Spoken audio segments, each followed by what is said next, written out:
Hi, this is Buzz Waterston, the globe-trotting dentist, and I'm mispronouncing my way through Portugal. I'm here in Nazare, and by the way, the people who tell you that Portuguese is a lot like Spanish, there are some basic differences. And I've been trying to learn Brazilian Portuguese, which is different than Portuguese.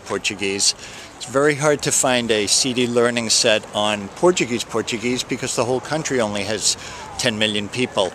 At any rate, I'm on the beach here, and it's an interesting mix of the old and the new. Up until, I'd say, 25 years ago, roughly, boats like this one were pulled up on shore by fishermen, and old fishermen would spend their off hours mending their nets while their wives would offer rooms for rent. Those rooms are called quartos, and would have what are called, in fact I saw one last night. Unfortunately I ran out of memory on my camera at that point, but old women would have what are called fish crucifixion stations. That's what Rick Steves calls them in his travel books. And they would dry the catch of the day, like mackerel, right in front of your eyes and sell it to people. You had to cook it again before you could eat it, by the way. So once dried and then once cooked.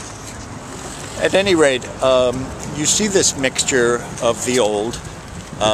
In 1986, a new harbor was built way down there.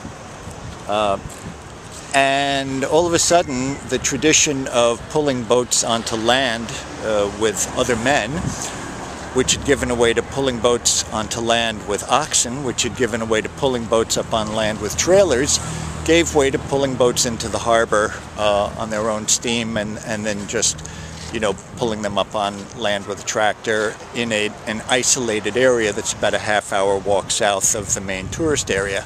So there's old Nazare, and then there's new Nazare, which is much more of a tourist center, and people coexist beautifully. Well, today's dental tip is going to continue the theme of if you have difficulty getting numb. And there are 3 dentists, I believe, in the United States who have special knowledge and are willing to train other dentists and travel around the country and give courses on advanced hands-on numbing techniques. So with some people, the problem in getting numb is anatomical. I live right near one of the main north-south highways in the country, I-95. And for some of my patients, just numbing, let's say, the street they live on is plenty. For some of my patients, I have to numb I-95 and all the other main arteries in the area, plus the street that they live on. Their anatomy is more complex. And Ken Reed in Arizona, who is on the faculty at University of Southern California, taught me my advanced courses, and this is something where a dentist really is putting his or her mouth on the line for you. Dentists practice these advanced courses on each other and learn how to numb the interstate, not just your street, and it makes it a lot more relaxing for the dentist knowing that your patients aren't going to raise their hands in the middle of the visit and say, I need more numbness. It makes it a heck of a lot more relaxing experience for a dentist.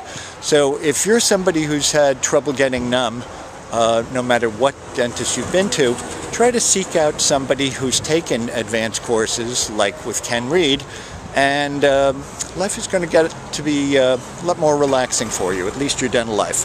So this is Buzz Waterston, mispronouncing his way through Portugal in Nazare, signing off.